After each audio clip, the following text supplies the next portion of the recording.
غیرت کا علم رکھتی ہوں۔ عباس میں حکم دے رہی ہوں آنکھیں بند کرو۔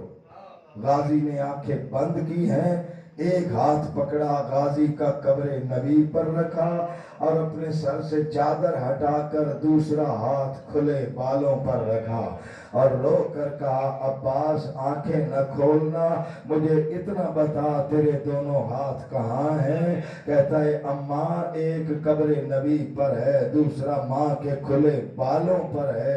کہا غازی تجھے ان دو مقامات کی قسم ہے کبھی زینب کو بہن نہ کہنا، حسین کو بھائی نہ کہنا، وہ زہرا کے بیٹے ہیں، تو زہرا کی خادمہ ام البنین کا لال ہے۔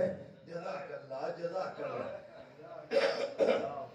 8 وصیتیں کی ام البنین نے، صرف ایک پڑھوں گا۔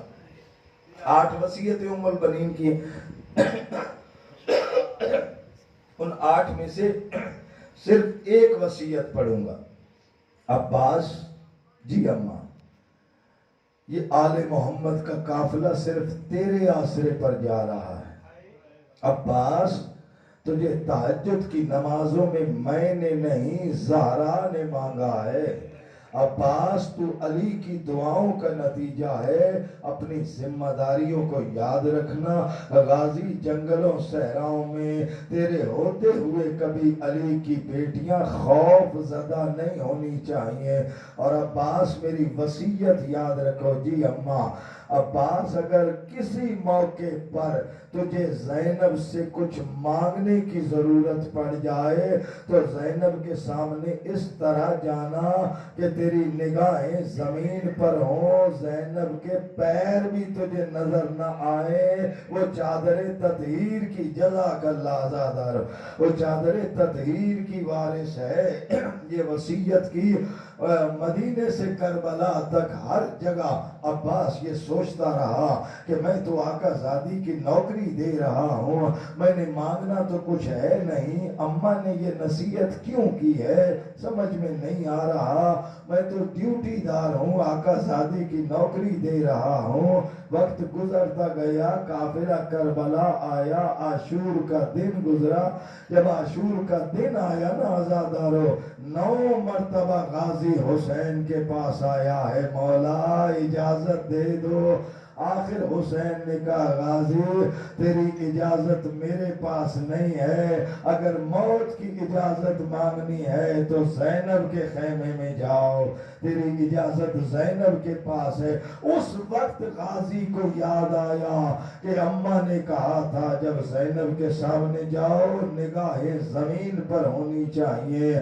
اب عزادارو جوانوں جو غازی کا علم اٹھاتے ہو میرا جملہ غور سے سن کے پھر پرسا دینا عزادارو۔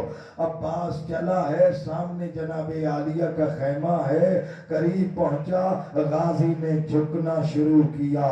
جھکتے جھکتے غازی ایسے جھکا جیسے کوئی نمازی رکوع میں جھکتا ہے، رکوع کی حالت میں چلتا ہوا در زینب پر آیا۔ 3 مرتبہ غازی نے آیت تطہیر کی تلاوت کی ہے۔ جیسے ہی تطہیر کی آیت پڑھی، اندر مصلی پہ جناب عالیہ تسبیح پڑھ رہی ہیں اور جناب فضہ پاس بیٹھی ہیں۔ جیسے ہی آیت تطہیر کی آواز آئی، تڑپ کر زینب کہتی اماں فضہ دعا کرو اللہ خیر کرے، آج غازی سوالی بن کے آواز دے رہا ہے، اللہ خیر کرے آج غازی سوالی بن کے در پہ کھڑا۔ اماں خیمے کا پردہ اٹھاؤ۔